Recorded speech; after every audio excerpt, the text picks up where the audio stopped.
Hi, what's up you all? This is Gabby. Welcome back to my channel. I hope you all are doing so well. And in this video today, I want to talk about the intersection between your purpose and your social work niche. How do the two intersect? Because if you've been following my channel, you know that I talk about both. And so far, I've been doing it in a separate way. So I make videos about your social work niche, and then I have some videos that I've recently started uploading on identifying your purpose and connecting with your life's meaning, those kind of things. So I want to talk about the intersection of the two in this video. I also want to mention that this video was inspired by a presentation that I just developed and put on for the School of Social Work at Northwestern State University in Louisiana. If anybody watching this video found me from that presentation, thank you so much for being here. I hope you enjoy the content. And also, if anyone watching would like me to come to your university or college to speak about social work topics or anything else I talk about on my channel, please message me at mindyoursociety@gmail.com. And also talk to your school's student services department or your faculty, and they can help to get me to your college to speak to you and your classmates as well. So before I start this video, I want to just give an overall baseline of what the definition of purpose means in the way that I talk about it. So basically, your purpose is that thing that pushes you to get out of bed in the morning, that motivating factor that really excites you about life. I really believe that all of us were put on this earth to accomplish different things and to make the world a better place and to change the world in unique ways. So we have unique skill sets and talents and gifts that are needed to impact the world in the ways that only we can impact the world. So if you think about it, there are so many people, billions and billions of people on this planet, and all of us are very unique and very different. Some of us have skill sets in this way, and some of us are really bad at that area, but we have a skill in something completely different. And I think in order to really have a functioning society, we need those differences and we need those different gifts, because the beauty of it is that we can all pull our unique gifts and skills together to create something beautiful and to keep our communities and societies running smoothly, or as smoothly as possible. I think a lot of us know exactly what our purpose is, but maybe we're spending too much time judging our purpose or hiding from our purpose instead of really living in that purpose. So I talked about this on other videos, but I think sometimes we can judge our purpose because it may not seem as grand as it should be, because I think in our society, sometimes we feel that if what we do does not help us gain celebrity or some kind of prestige, that it's not worthwhile, when that's really not the case. Or we may feel that if our purpose doesn't align with what our parents think are important, or our, classmates or family and friends don't think is important, then it's not worthwhile. But that's not the case either. I also feel that purpose is deeply connected to different past experiences we've had in life, some of those which can be quite painful. And that may be another reason that we want to duck and dodge our purpose, because living out that purpose can be a reminder to us about certain pains that we've overcome in the past.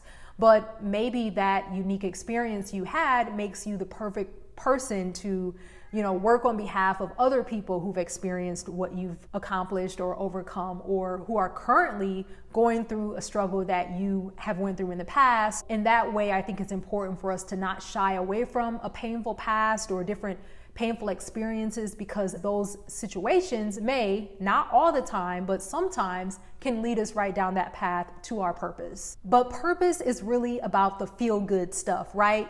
Purpose is those emotions and, those feel-good feelings that you get. Like I said, that feeling that helps you to get out of bed every day, even when times are hard, even when, living out your purpose may get challenging or difficult, you still have that fuel that motivates you every day. And I think, when you feel that connection to an activity that you're doing, that's probably a part of your overall purpose. So we have purpose on that side that really is connected to the feel-good stuff. And then we have our niche, which encompasses our purpose and encompasses those unique skill sets that we have, but it is a method for us to leverage our purpose in a way that's more practical. And along the lines of practicality, your niche can help you to create a marketable career for yourself as well. So a lot of us may already feel connected to our purpose, or may be aware of what, one of our purposes is in life, but we don't really know how to create a social work career around that. And we don't really know what next steps are to use our purpose to develop a social work niche or a specialty area in social work. So that's kind of the connection between the two. And of course, I've talked about this in other videos, but your social work niche is just that area that you specialize in and that you decide to focus in on your social work journey, because having a niche can really help employers and HR professionals that you're going to do interviews with to understand what your skill set is and how you can be valuable for their company or organization. So oftentimes social workers are what I like to call generalists, which means that they have a lot of skills in a lot of different areas, but they don't really have a specified skill set that can make them marketable in a specific area in social work or the social sector. So when you're identifying your niche, you have to consider not only your purpose.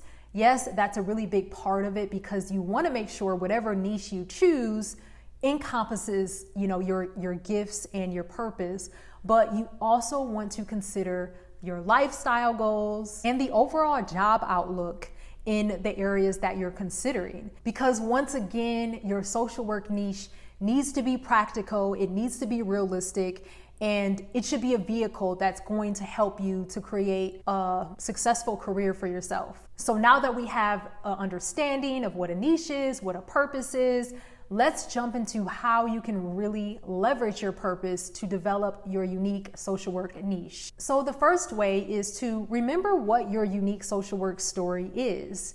And what do I mean by a social work story? So I'm actually going to link above my social work story so that you can have that as an example, but I'm also going to define it here as well. A social work story, it includes that turning point in your life, or that memory that you have in your life that you can think about that made you decide to study social work. Now, this may not be one specific memory or instance, but it may be a few. Life experience I had as a child has always stuck with me, and that's, ultimately the reason I decided to study social work, because I wanted to make sure that students who come from working class families and weren't, born in the prestigious zip codes could also have access to resources and can also have the tools that they needed to thrive in life. So that's really my social work story, and that's kind of how it connects to my past experiences. I can guarantee you that everyone watching this video has their own specific story that can help identify why they decided to study social work. Now, this may not be an experience that happened to you personally. It could have been an experience that you witnessed other people having. And maybe that's what made you want to study social work. But we all have that instance, or, a few instances that we can pinpoint that led us to social work. So I think identifying that can help you to leverage your purpose and identify your social work niche. And something else that's very important that I talked about before, but determine what kind of lifestyle goals you have. And when you're doing this, don't shame yourself about goals or don't judge your goals. Just be honest with yourself. I love to travel, so that is a part of my lifestyle goals. I want to always be able to travel internationally at least, once a year, and travel within the country a few times a year. That's something that I really desire. So I want to make sure whatever niche I choose for myself can allow me the resources to do this kind of thing. And when I say resources, that's monetary resources as well as the time. There are certain social work niches that are very time intensive, and you may be working a lot of overtime, or you may be doing 12-hour shifts, or it's hard for you to take time off. That wouldn't be the social work niche that aligns with my lifestyle goals. And we all have different lifestyle goals. Maybe you are someone who loves to get your nails done every week. Some people, they really have dreams of having a family. If that is one of your lifestyle goals, then you probably want to choose a niche that's going to be more flexible and allow you to have that work-life balance. So really think about what your lifestyle goals are And make sure that you choose an area of social work or a niche that can complement that and be a good fit for whatever those goals are. And also think about the job outlook of different niches that you're considering. Let's say you're going back and forth about whether or not you want your social work niche to be being a child therapist or working within the DE&I space for the private sector. Do some research on the specific area that you want to live in or that you see yourself living in long term. That has to do with your lifestyle goals, which we just talked about, which area has the most future growth, which areas may give you the salary that you're desiring, and which areas have the most job opportunities. I think having this background knowledge and research can just give you the tools that you need to make an informed decision. You know, we have some areas in social work that are growing more than other areas. Social work, like any other career, is going to align with the current trends that we're, going through in society. So one example is after the panini just happened, I think now there is a bigger emphasis on mental health. So I think therapy is a growing area now, especially now that we have the opportunity to get therapy virtually. So that is an area that's growing right now. So remember, when it comes to finding and figuring out what your social work niche is, you need to consider more than just one thing. You need to consider your purpose. You need to consider your overall lifestyle and life goals. You also want to consider the job outlook on certain areas that interest you. And something else that I want to mention that can help you to leverage your purpose and find your social work niche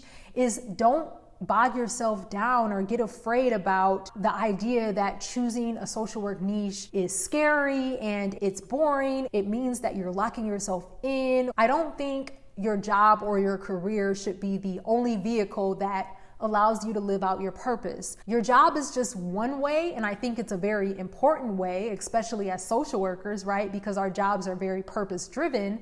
But you also have to think about how you utilize your personal time and your extracurricular time. So just because your social work niche is being a child therapist, it doesn't mean that you can't engage in DE&I activities or, stay up to date with those kind of trends and, new learnings. If that's something that you really care about, you can integrate that some kind of way in your child therapy practice, or you can be a part of some kind of community council that can give you the opportunity to really activate that interest that you have. So I think we have to be creative about how we live out our purpose as social workers, and especially if we're multi-passionate, we have to remember that it's still a good idea to make a decision about, what we're focusing our energy and our time on specializing in as social workers, because it's just so important for us to specialize and to make a decision about where we want our career to go, and to ensure that the jobs that we have intertwine in some kind of way and tell a story to, future employers when we're applying for different jobs. Because if we're all over the place, it makes us less competitive and it gives us less opportunities to really master certain crafts or certain skill sets. So I am a big advocate for identifying and narrowing in on a social work niche. And also there's so many directions you can take with one social work niche.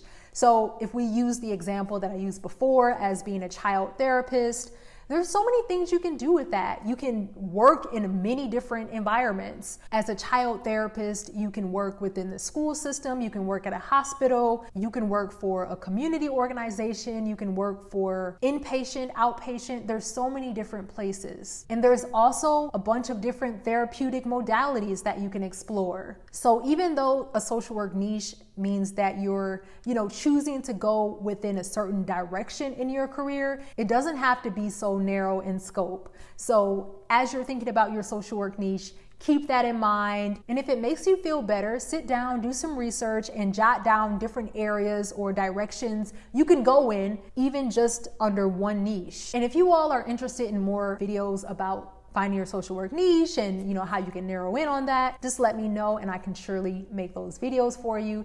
And if you like this content, like this video, it really does help me to stay in the good graces of the YouTube algorithm. And on that note, I will talk to you all in my next video. See you soon. Bye-bye.